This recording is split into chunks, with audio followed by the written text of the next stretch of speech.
wabarakatuh. Perkenalkan, saya Marfa Lutfiarfiani.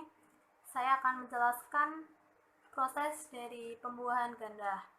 Nah, pengertian dari pembuahan sendiri ialah suatu proses meleburnya sel sperma atau sel kelamin jantan dengan sel telur atau sel kelamin betina yang terjadi di dasar putih guna membentuk suatu embrio tumbuhan.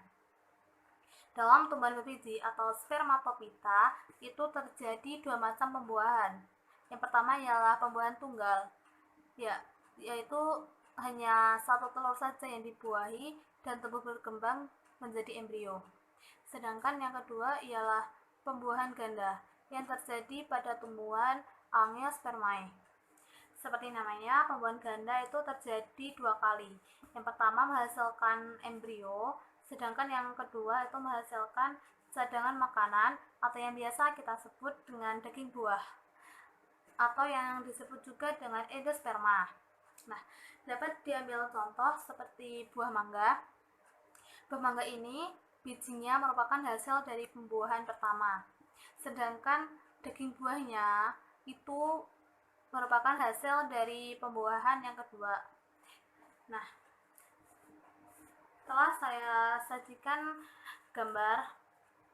Nah, ini merupakan jalur ini merupakan dari benang sarinya, sedangkan yang kuning ini merupakan suatu akvarium dari bunga.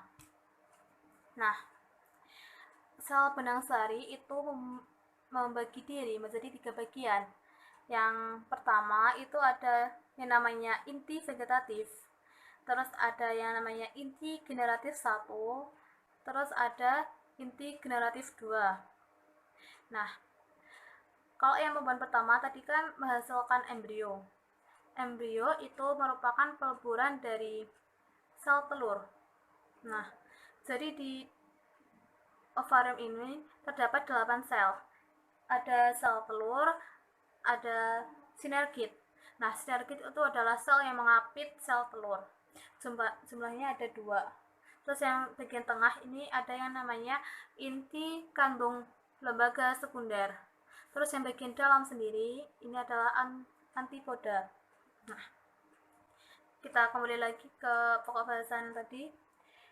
Kalau embrio itu merupakan peleburan dari sel telur dengan inti generatif 1.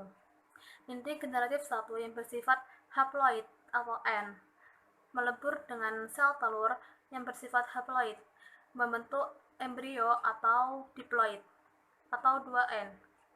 Nah, lanjut ke pembuahan yang kedua, yaitu menghasilkan cadangan makanan atau endosperma. Gimana? Nah, itu dari peleburan dari inti generatif 2 dengan inti kandung lembaga sekunder.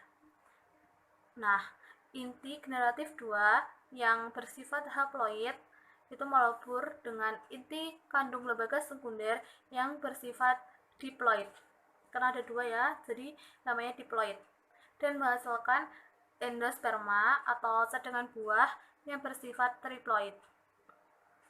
Nah, terus dapat kita lihat. Nah, terus inti vegetatif itu apa gunanya?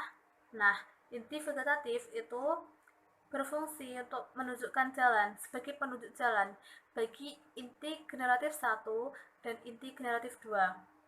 Nah,